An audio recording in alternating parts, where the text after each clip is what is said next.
or watch it later. So, Bereshit. What a good parsha. Here, let me put it in case you don't have a physical copy. We are here.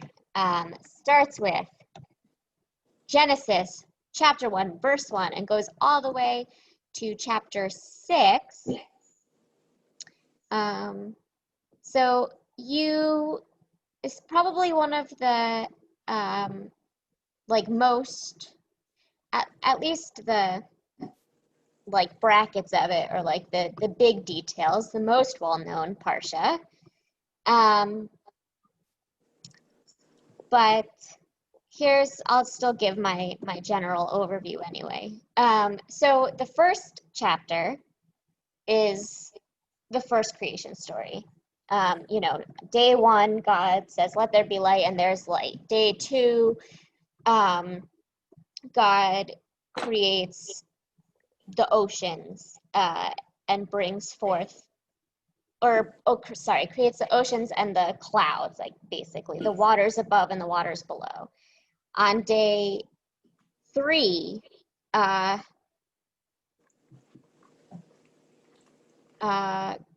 starts letting plants and things grow. Day 3, he calls forth the dry earth and then lets plants and things grow. And since 2 things happen on day 3, God says, and it was very good, it was good twice, which is significant because every other day just gets once. So sometimes people like to plan simchas on Tuesdays for that reason, for day 3, because it is a very good day. I can't minimize while we're recording. Okay. Day 4 is How come you can't see the mute things and stuff? the sun and the moon and the stars, which is Get there so I don't have to pull up the screen. interesting because day 1 was light. So where did that light come from if the sun and the moon and the stars don't come till day 4? Day 5 is the animals. So starting with the animals of the water and the creepy crawlies. Day 6, day 6 is the beasts of the land, and then of course ending with humans. And the end of chapter 1 says God created human. Adam is like, it's man, but it's also human. Like in modern Hebrew, you say Adam when you mean like humanity writ large. So God created Adam, male and female. He created them. So that's first creation. Second creation starts chapter 2, verse 4. The heavens and the earth were created, and there was no shrub of the field yet, etc. And then God creates man, singular, and masculine, puts him in the garden, and then has the trees of the garden grow, and all the animals come into the garden for the human to name and take care of, and then God creates woman. So there's a distinction. There seems to be a distinction in the order of things, in the chronology between these 2 stories. And then after, and then in chapters 3 and 4, we get the Adam and Eve story such as we know it, with the fruit and the snake and the this and the that, and then chapters 5 and the first half of 6 that we get at the end of the parsha is mostly just genealogy. There's some interesting things kind of tucked away in there, but there's not so much narrative. So like Methuselah being very old is interesting. Enoch walked with God and then he was no more, for God took him. That's interesting. Yeah, so there's a few things in there. And of course, the third son, Seth, gets a little nod, but he doesn't get a story. His older brothers get this terrible tale of murder and exile. And then the genealogy says, and then they had a third kid, and we're all descended from that guy. But that's all we know about him. So that's Joel said divine light not visible on the spectrum. Yes, that's the prevailing rabbinic midrash on day 1 light versus day 4 light. But I think it's still worth speculating on. When I taught Genesis, when I taught 2nd grade Judaics at the day school, they have each of the elementary schools have like a combined Hebrew, Bible, Judaics curriculum. And so a lot of it revolves around these workbooks that do a deep dive into one parsha at a time. So 2nd grade is Bereshit, 3rd grade is, I think, Lech Lecha. They don't necessarily go in order, but they give these deep dives for the kids. So you spend like half a year just on the one parsha and like really digging in, learning the Hebrew and pulling out all of the potential Jewish value lessons from them and everything, as well as just learning the parsha. So it was sort of the first time I had even considered some of the things that, like, I'd obviously studied the parsha a million times before, and it's a good, rich parsha, but like having 2nd graders ask, well, what was the light on the first day if the sun wasn't created until the 4th day? Or what was, they asked something about like evolution and dinosaurs at one point too, and the things out of the mouths of babes. It was just really fun to dig in with them. Even though I thought those workbooks were a drag as a whole, we got some good stuff out of them. Anyway, so there we are. Is there any particular aspect that folks want to dig into first? Of course, I'm always drawn to the, man and woman created together versus apart narrative, but I feel like I've also talked a lot about that in the last year or so. So anything else? Well, that's what I was going to ask about, the two creations, obviously. And I mean, why are there almost 2 different stories about how they were created? The possible explanations are limitless.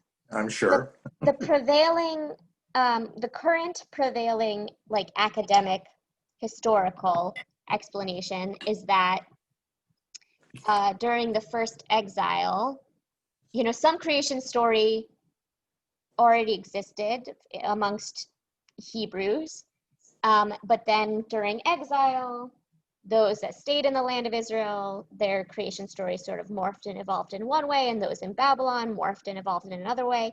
And then when they came back together and Ezra and Nehemiah were trying to create like this new unified Judaism in the land of Israel and doing public Torah readings, it became necessary to synthesize them.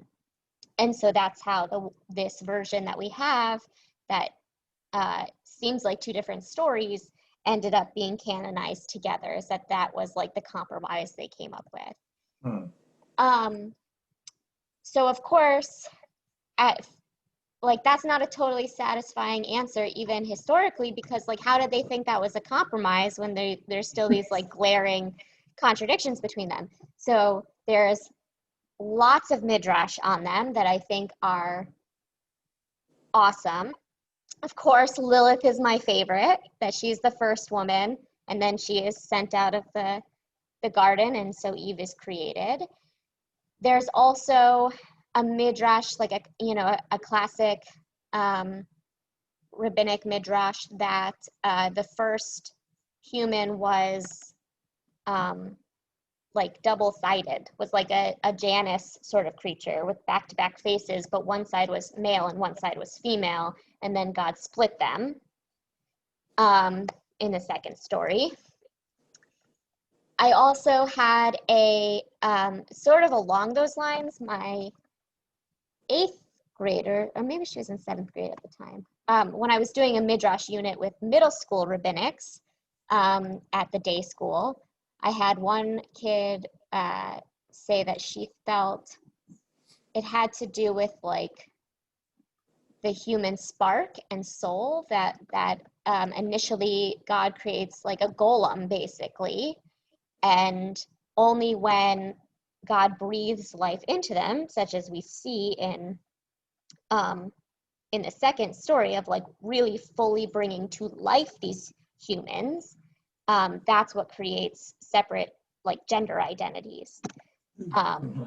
And so I don't know, I feel like she explained it better than I, now that it's been a few years, but I thought it was really insightful of her. And then I also had a student who said that he didn't see the problem, which a little bit I think he was just needling me. He loved to just contradict everything I said. So the idea that there should be midrash in these distinctions, he was like, no, there's no reason, nothing's wrong here. But his perspective, then I like pushed him. I was like, you have to expand on that, dude. And his explanation was that basically it feels like chapter 1 is an overview. Day 1 this happened, day 2 this happened, you know, whatever. And then second and third chapter is more of the dive in of like what that actually looked like in the garden. So there's a few explanations on that. Aviva Gottlieb Zornberg also has, it's not as much like a midrash on the two different, like the differences between chapter 1 and chapter 2, but she offers a lot of insight too on like the Garden of Eden aspect as opposed to creation writ large. So that kind of explains, it kind of helps flesh out or justify the contrarian 8th grade boys' perspective that they aren't so different if you just look at them through different lenses. So she has this thing about like, sure, the world is created, but like then God, you know, when it says like God placed man in the garden, that like, again, we have this sort of big picture creation that God formed man somehow, and then just sort of like dropped him into the Garden of Eden and brought everything else that he had already created elsewhere into this like safe little bubble for like the beginning experiments of humanity and civilization to see what would happen. And then she sort of goes on from there in very interesting ways, but that's the start of it. Joel says, language is difficult. I'm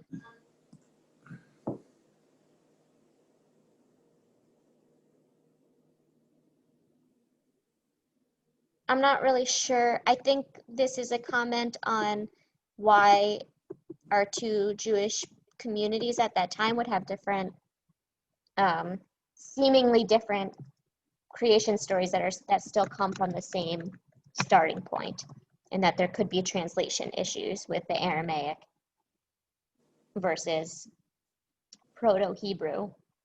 Is that what where you're going with that, Joel? Yes, very Okay. good. Thank you. Good.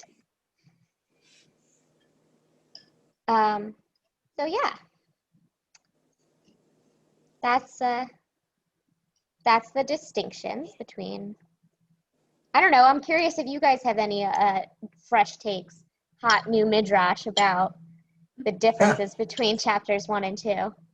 Seems to me chapter 1 immediately puts man and woman on an equal footing, and it's later on that woman was just made to keep man company and to serve him and all that. And it seems like some male chauvinists got hold of the original story and decided to change it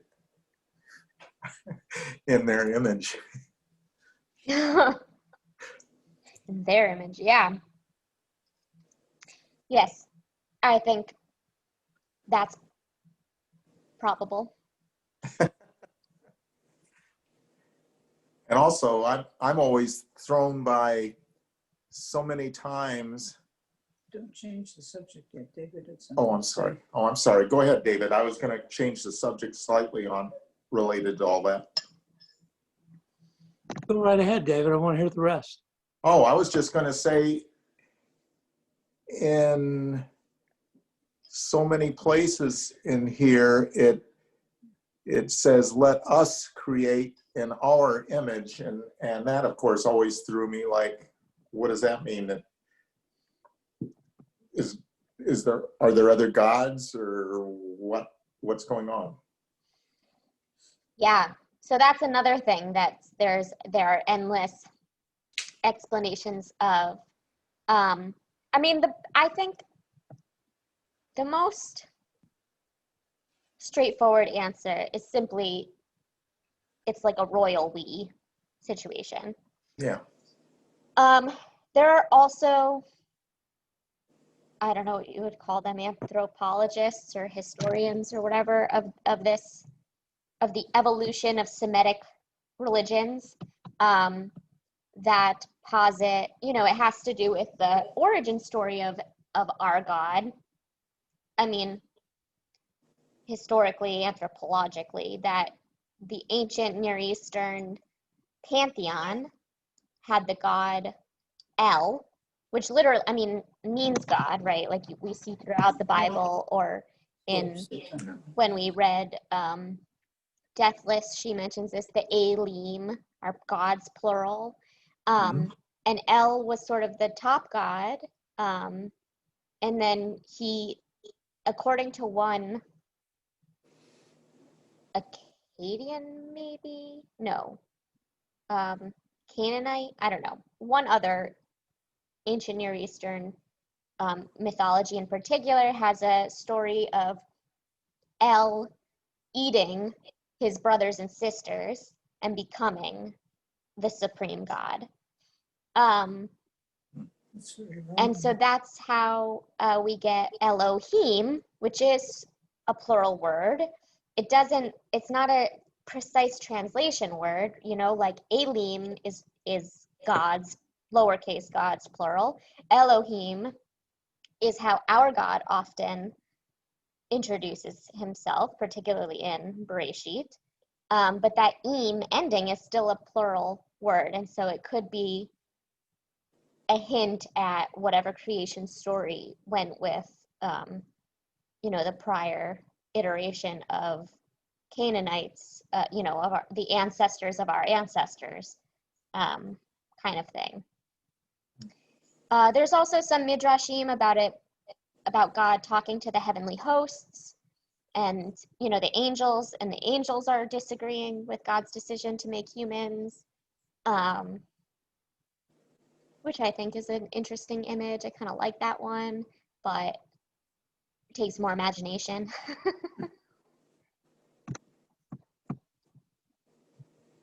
Henotheism is the worship of a single God while not denying the existence or possible existence of other deities.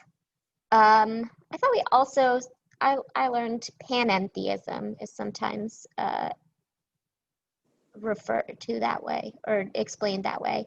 And that's prevalent throughout the Bible, that we see that a lot. There are some times where, especially in the prophets, where like the idols are referred to as just stone and wood and whatever, and there's not real gods behind them. But there are other places where there are references to the other gods around them, and that's fine. They exist in their localities. Our God is the one that moves with us, though, and that's what makes our God special. and the most powerful and the most supreme, and why we worship our God. So, yeah. It's funny, a friend once told me, excuse me, this is several years ago now, and she was kicked out of CCD, so I've not ever had this conversation with like a more devout Catholic or a Christian about this, but apparently the King James Bible does not translate as many plurals as are in the Hebrew, and it's just that one line, let us make man in our image. And so this led to like puzzlings for lots of people who had only read that translation. And I don't know, that's a curious choice to me that I don't know. The word God in this whole parsha is plural. It's a plural word. So if you understand the original, that line doesn't stand out. So is the Hebrew uses Elohim there where Yeah. Okay. Yep.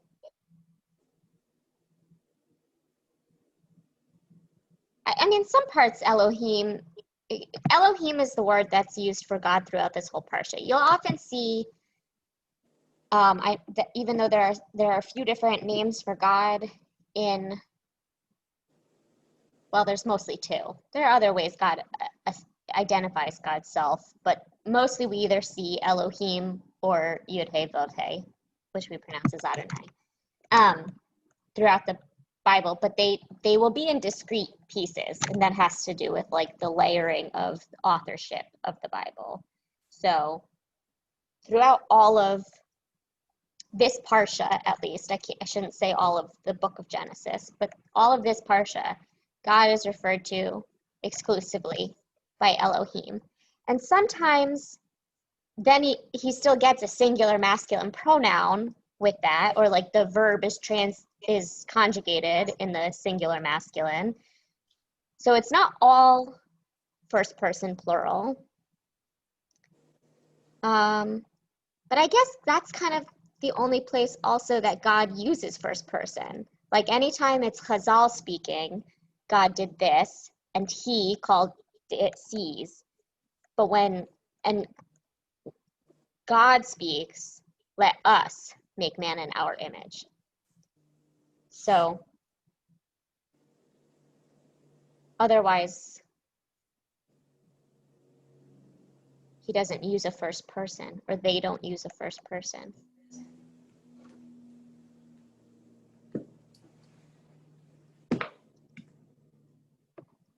In that chapter. Anyway.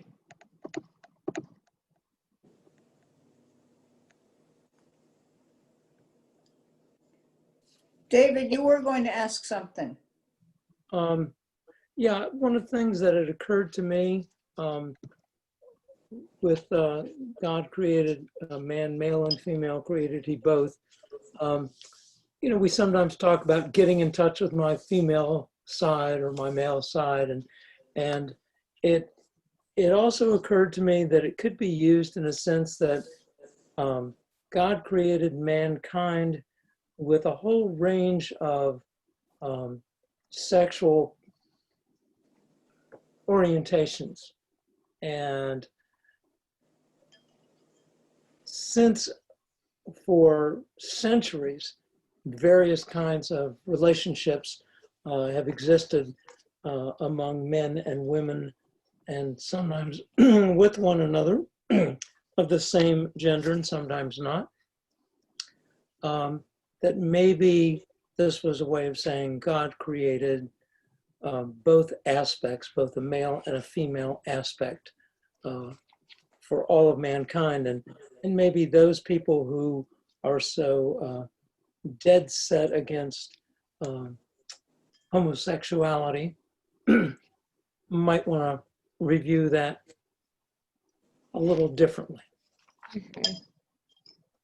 That maybe that is part of our nature and our leanings. Well, it is So the words zakar unikeva, they can mean male and female. Like, so I'm not a linguistic scholar. I can't speak to the preciseness of these words in their context in the ancient world. In modern Hebrew, you might see those words applied to the animal world, a male dog, you know, kalev, zachar, whatever. But they're also, it's the same word for masculine and feminine.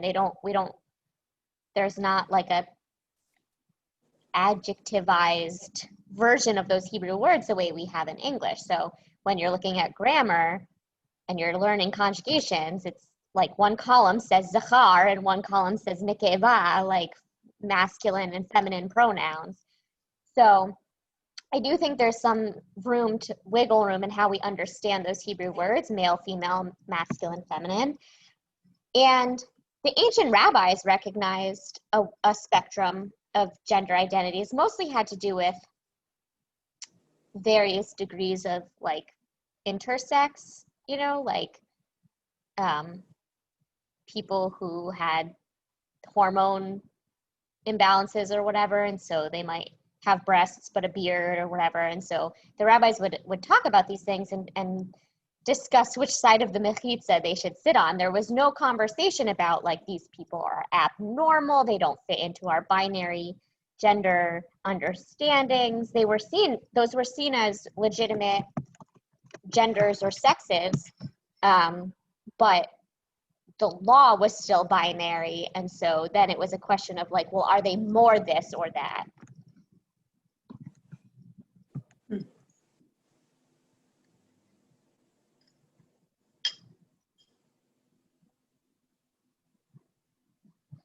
So, and some of that conversation also then did apply to who could they marry, because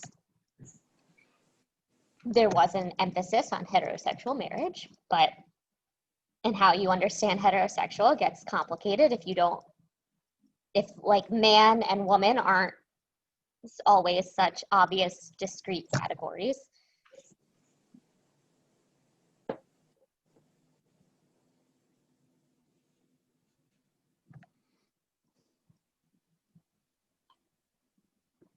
Well, I had another question, unless somebody else has something to add to this, on chapter 1, verse 30, I guess. It says, to all the animals on the land and all the birds in the sky and to everything that creeps on the earth, I give all the green plants for food. And surely they knew that there were carnivores, there were predators. Anything about that, or? You know, that's another thing I never really thought about. I mean, I've thought about the commentary on humans being vegetarians, because then in Noah, we're told explicitly after the flood that now, okay, you can eat some animals, but there are rules. But I didn't think about, like, were there lions in the garden? What did they eat? So I guess if this referred just to the Garden of Eden, yes, I and think not to the world at home, well, that might be the explanation. I mean, I guess we're still before we get to the garden, but I think you could certainly drosh it that way. Okay. That the garden, it was paradise, and so much like there are midrashim that talk about how, you know, on the ark, there was no issue with the lion being next to the sheep, because we needed all of those animals to survive the flood. Maybe a similar thing happened in the garden. And there's also, you know, in the prophets, and there's references back to that. Like, when Messiah comes, we return to the paradise of the Garden of Eden, and the lion shall lie down with the lamb, and blah, blah, blah, Right. blah, blah. Right.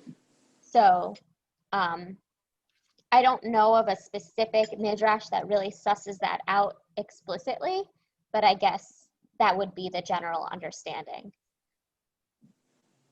Okay, thank you. And then another question about the 4 rivers from the Garden of Eden. 2 of Yes. them at least two of them. I'm not sure about Pishon and Gihon. I didn't know those two, but Tigris and Euphrates are modern rivers. And so I guess my question is, I'm trying to figure out what I'm asking, is did Westerners name those rivers, and do the locals have other names for them, since they wouldn't have had the Old Testament, excuse me, but that to go by? Or No, the Hebrew, I think, comes from the Mesopotamian or whatever. Like, it's not an exact, oh yeah, Farat for Euphrates, and goes from the east.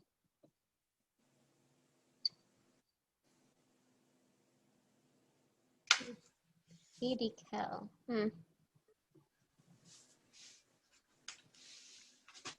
Tigris isn't so exact, but Euphrates is pretty similar in the Hebrew here. So yes, I'm guessing that those are probably anglicized or westernized pronunciations. I think it's the furnace going from. I know. You want me to get her? I can go take it down. But certainly, I mean, there's other sources for those ancient sources for those rivers and what they were called. It's where life began. I mean, that's not just biblical. That's civilization began between the Tigris and the Euphrates.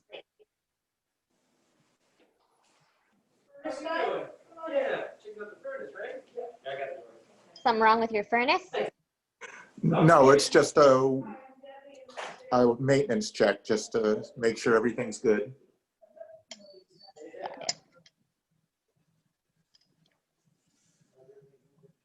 There have been, because there are real rivers named here, there have, of course, been endeavors to try to like locate exactly the Garden of Eden. But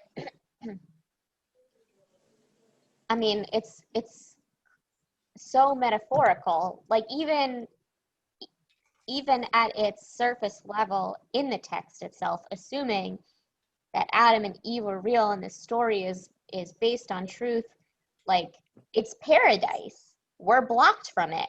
We're not gonna find it. That's like trying to explore your wardrobe for Narnia. Like you're not gonna stumble into it. Was it part of the night? No, it was.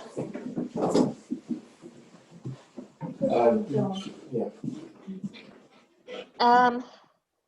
What else?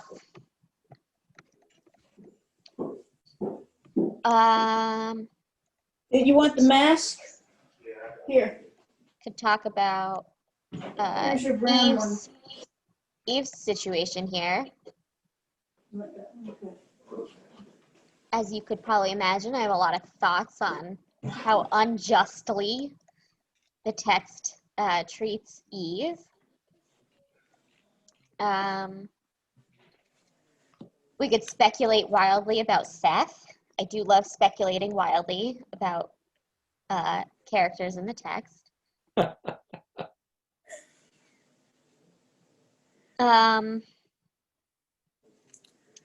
Yeah. Well, probably of foreign origin. Yeah.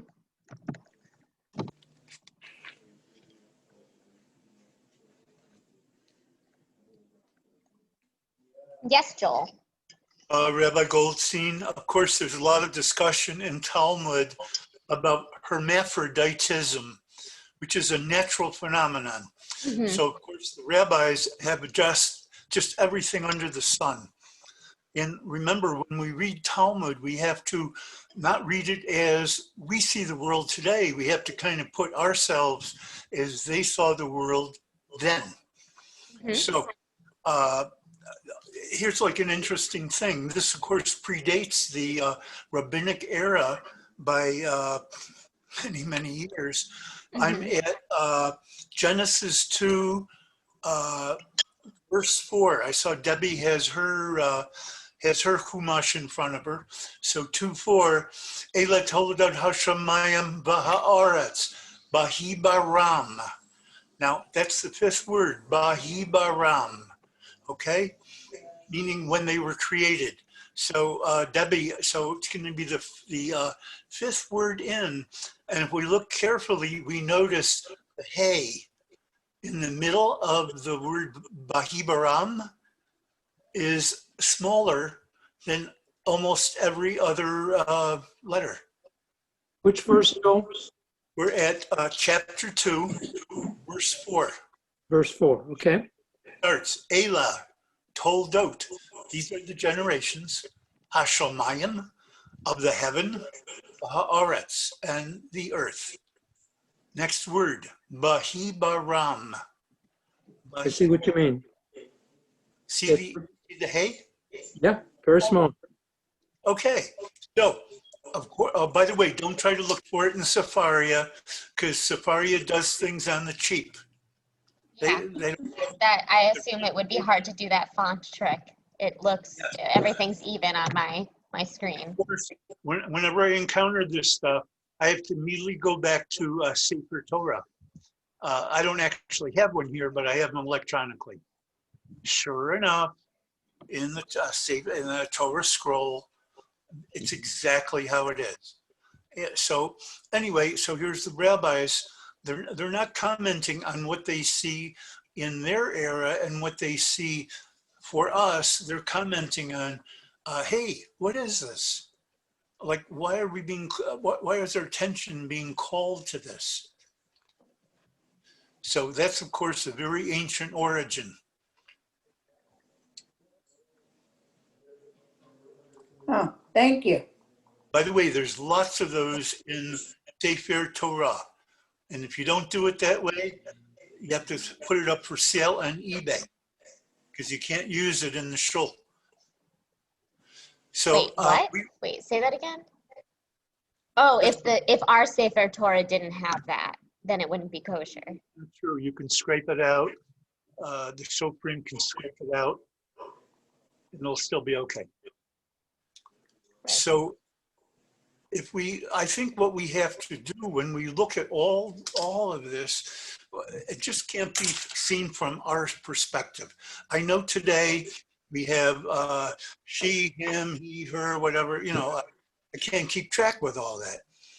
But I did notice, as I've been looking at various things in biology, by the way, this is from the 10th grade. We all learned we're kind of talking about male and female as if it's X and Y. Right. It is not. Right. Women are XX, men are XY. Now, what that means, I have 4 grandchildren, 3 are boys. They inherited a Y chromosome from my 2 sons, and my 2 sons inherited from me. Now, if I go back 7 generations, which I've done mathematically, my great-great-great-great-great-grandfather, I have the exact same Y chromosome as he had on my father's side, okay? How do I know that? There's very little crossover during meiosis. On the other hand, if I look at the X chromosome, and I go back to my great-great-great-great-grandmother, there are, I think there's around 68 different people, women, who have contributed to my 1X chromosome, which I obtained from my mother. That's all on my mother's side. And if you look at the 7 generations, it follows the Fibonacci sequence. We shouldn't go too far into the woods on this, but so what I'm seeing is in nature, the way HaKadosh Baruch Hu created male and female didn't do it the same way, okay? It's just so totally different. And I'm even trying to connect, does this have to do with shatnez? Mixing of ideas that don't belong together. In other words, men are men, Women are women. Now, today I will keep my mouth closed because whatever we do today is what we do today. But I'm going to look back into Torah, and I'm going to look back into life itself and how the universe is created. I have to follow the truth. It's emet, emunah, amen. That's all the same word. But scientists or like geneticists now are discovering more and more that those X and Y chromosomes, I mean, we call them that because they sort of look like that, but they're not, it's not like a type stamp that's so exact. And so sometimes you'll have, you know, the chromosome, I don't know how to do it with my hands, but like the X or the Y or whatever, one side will be kind of, okay, so to say just my palms are the X or the Y, ignore my forearms, it'll be kind of here. So then the body gets sort of confused, is that an X or a Y if it's like partially here? And that's when sometimes we get things like those hormonal imbalances. So the outward presentation doesn't look intersex, like the baby is born with all normal looking body parts, and then they hit puberty and things don't match up. So and things like that are now that we can look more deeply into our genetic code, and it's not all based just on physical appearance the way it was in ancient times. We're realizing how much more complex actually gender and sex identity really can be. And I think like I think it's incredibly like thoughtful and ahead of their time, which in so many ways, the rabbis managed to do this. Like they didn't know anything about modern psychology, but our mourning rituals are like so in line with what your brain does during grief. Like it's so smart. And I think that's what they're doing too when they talk about these various gender identities. They don't all match up necessarily with where like modern queer theorists are, but it's so ahead of its time in terms of understanding the variations of gender and physical sex, like that it can be more complicated than it looks at first glance. Just, you know, based on the exterior, which is mostly all that they had then. So it's really amazing to me that they could have these conversations about the 6 variations of gender.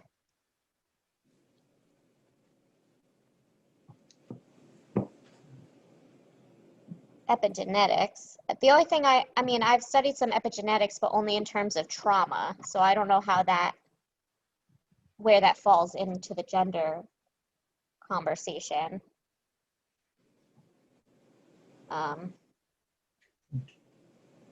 Yeah. So the word I like to use is mafarashim. Mafarashim. That refers to all of the rabbinic writings and all of the rabbis. Mm-hmm. Not original.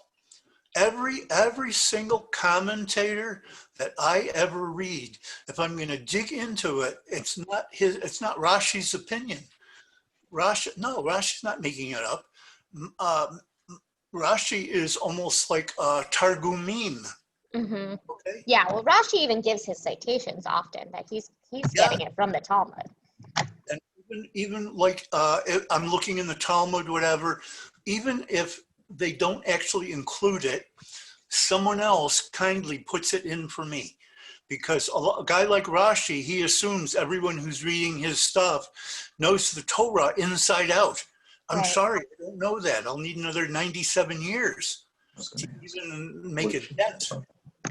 Okay, but we have wonderful advantages today. Okay, I have my little friend in front of me who really remembers everything, which is my computer. Yeah. Okay, and as long as I know what questions to ask, I know how to follow it, and I think that's what the rabbis were accomplishing also. It's not my opinion what's male and female.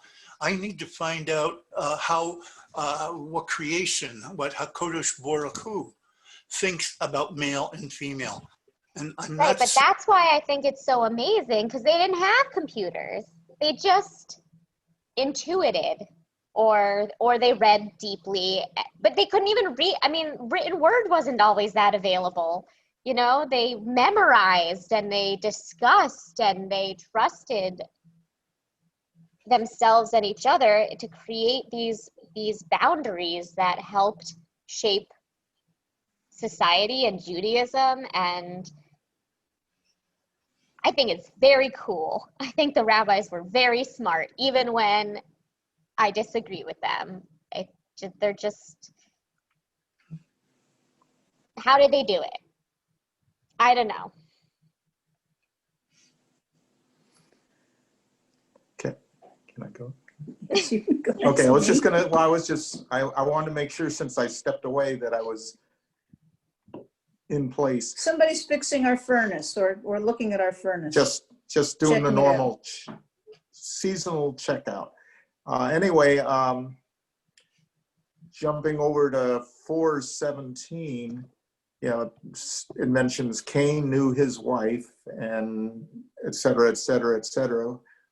Where did the wife come from? Obviously, you know, there's no mention of women being born. Well, okay, so where is it? 4:17? Okay. 4:17. So the real question isn't, there's no mention of women being born, because women being born is rarely mentioned. So if he were still in the garden, it could be very plausible that this is his sister that wasn't mentioned, that like Adam and Eve had daughters. What is curious is that he has left Eden. Well, I mean, they've all left Eden, but he's gone east from the rest of his family and like found a city and married a woman from that city. Where did the city come from? That's the question. Yeah. So there's a few possibilities. I've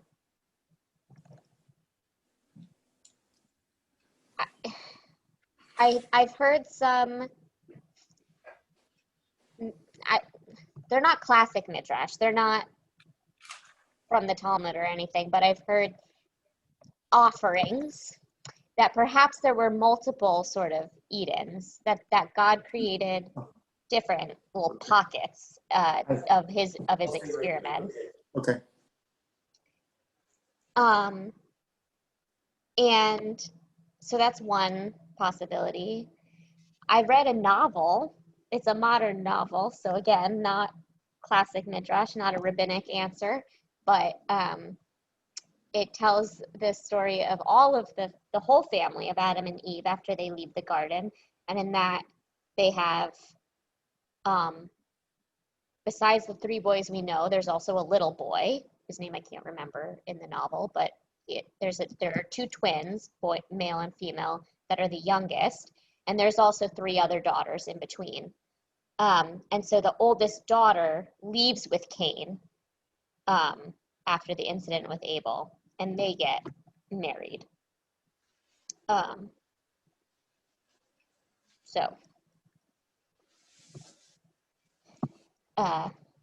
David has walked away, but there's that. I'm kind of surprised. I'm looking at the explanations in Sepharia, and none of these commentaries address that. Excuse me. Let's see. Bereshit.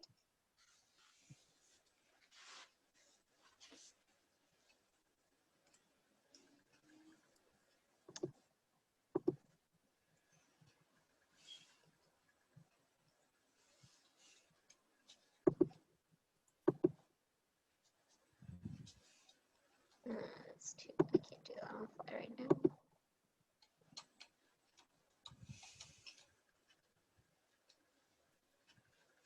Yeah, none of these midrashim that are readily available on Sepharia anyway answer the question. So it's open for interpretation.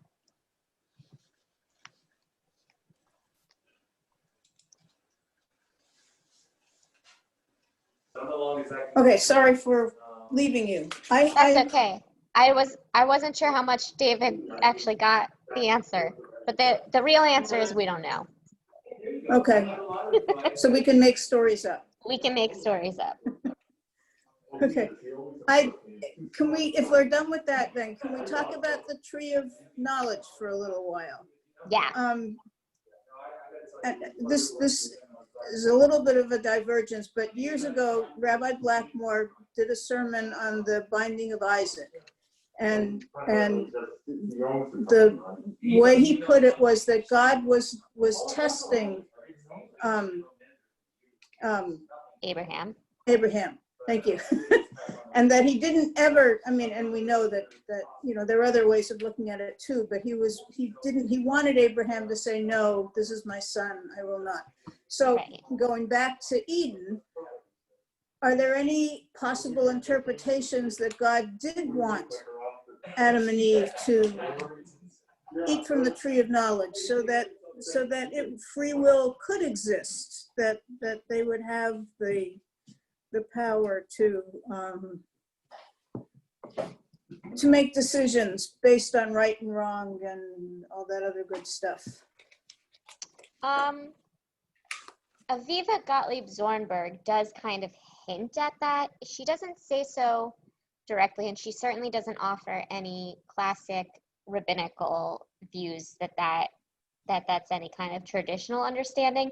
But she does talk about how humans didn't really become human until they ate the fruit, and that they weren't really in relationship with God until afterwards. The first time, now I don't remember exactly what the phrasing is that she points out, but the way that God and Adam talk after he's eaten the fruit is different than the way God gives commands previously. I guess maybe it's the first question in the Torah.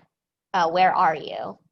Okay. I think maybe that's the thing she points out, but that it is only by having free will, by having the ability to defy God, that we can truly be in relationship with God.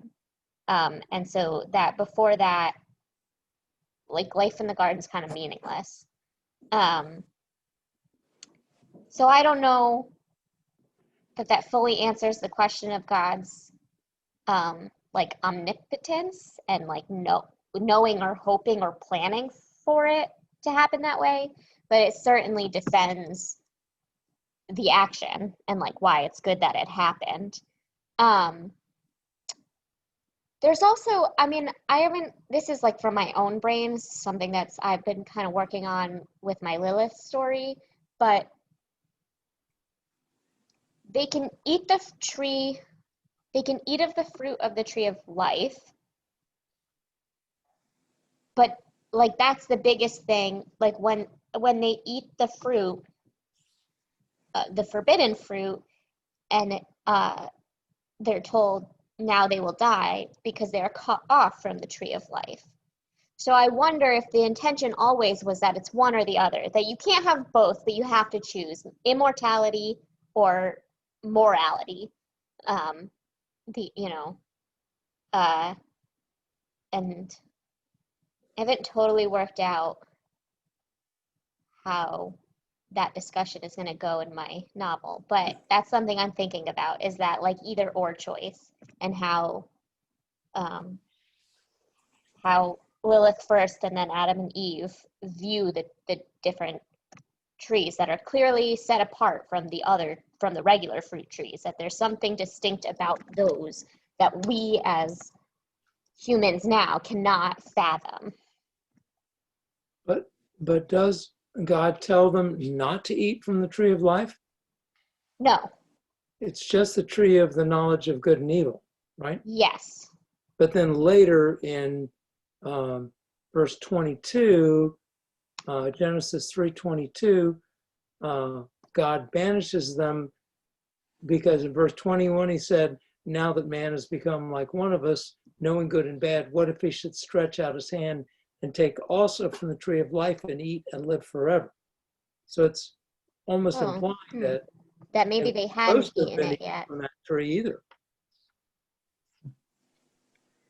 But he only says, God only says the one tree in the middle. Right.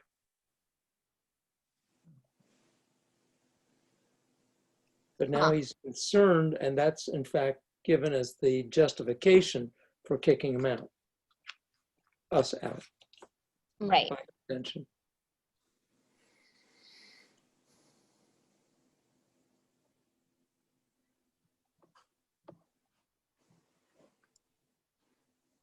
And that what if phrase seems to Yeah. be something we don't see very God speculating like that very often. What if they do this? You know, what if usually tells you if you do it, this is going to happen, but you don't get the what if, I don't think. Right. Well, and it's still, again, we're back in the first person plural. So it does feel like God's actually asking the heavenly hosts or whoever this question. It's Yeah. not rhetorical. I mean, it's kind of rhetorical because it's still God and like God's decision is final. But it does feel like it's a real question that he's asking his team.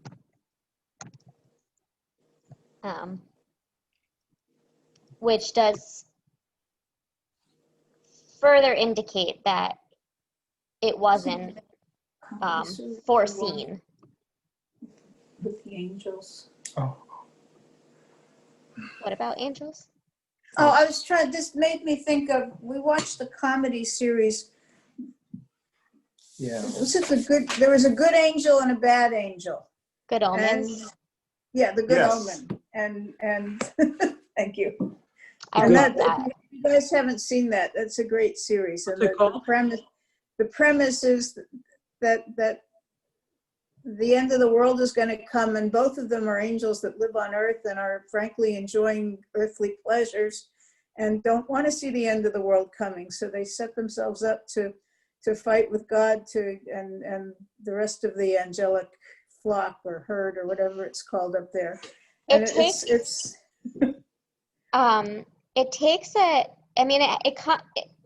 it takes a sort of Christian view well, on yes, but good Yeah. and evil and the end times, but it's co-written. I mean, the book that the show is based on was co-written by Neil Gaiman and Mhm. Terry Pratchett, and Neil Gaiman is Jewish, so you can kind of see some of that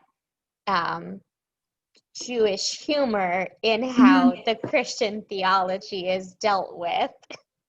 And so the angel and demon, and it starts with they meet at the garden, that the angel, right, the one who initially was supposed to guard the garden, right. and the demon, I don't remember if he's also the serpent, but he definitely convinces the angel to give Adam the sword, the flaming sword. And he's, Yeah. it's cold out there. He might need protection. So, and then thus begins their, 6,000-year friendship that culminates with when their teams tell them the end of days is coming, and they're like, what if we teach the Antichrist not to be the Antichrist, and then we don't have to deal with the end of the world? Yeah. And that's mostly what this series is like those last 7 days or whatever. Or David Tennant is a good demon. yes. David I Tennant is an remember- excellent actor. What? But while it is based on the Christian theology, there's still a lot of the Yetzer Hara and Yeah. and Absolutely. that kind of stuff in there. Well, and how even they, like, theoretically, as angel and demon, they should be Yetzer Hara and Yetzer HaTov incarnate, but they also themselves have Yetzer Hara Right. and Yetzer HaTov Right. each, Right. you know, and they can Right. be easily convinced to help each other out, do good or bad. It's a very good book slash, I also really, it's one of the best adaptations of like book to screen that I think I've ever seen. It was pretty exact. Yes, it was Yeah. pretty exact. Dave, did you say you've read the book? I read the book, but it's been quite a few years, Yeah. maybe 20 years. Yeah, it's worth Or a long. reread, and it's worth visiting the show on Amazon Prime if you've got it. So anyway, we're at over 1 o'clock. It's been a lovely discussion. Illuminating. Illuminating. And next week we can talk about Noah. Oh, I love Genesis so much. There's so much good stuff the next several weeks. So we'll see you next time. All Can right. I tell Terry that you've recorded this? Where can she find it? On Yeah, I YouTube? recorded it. When it takes a little while to like Right, upload and whatever, but I'll send the link. okay. Yeah. Thank you, Thank you. Rabbi. Thank you. Thank you. Right.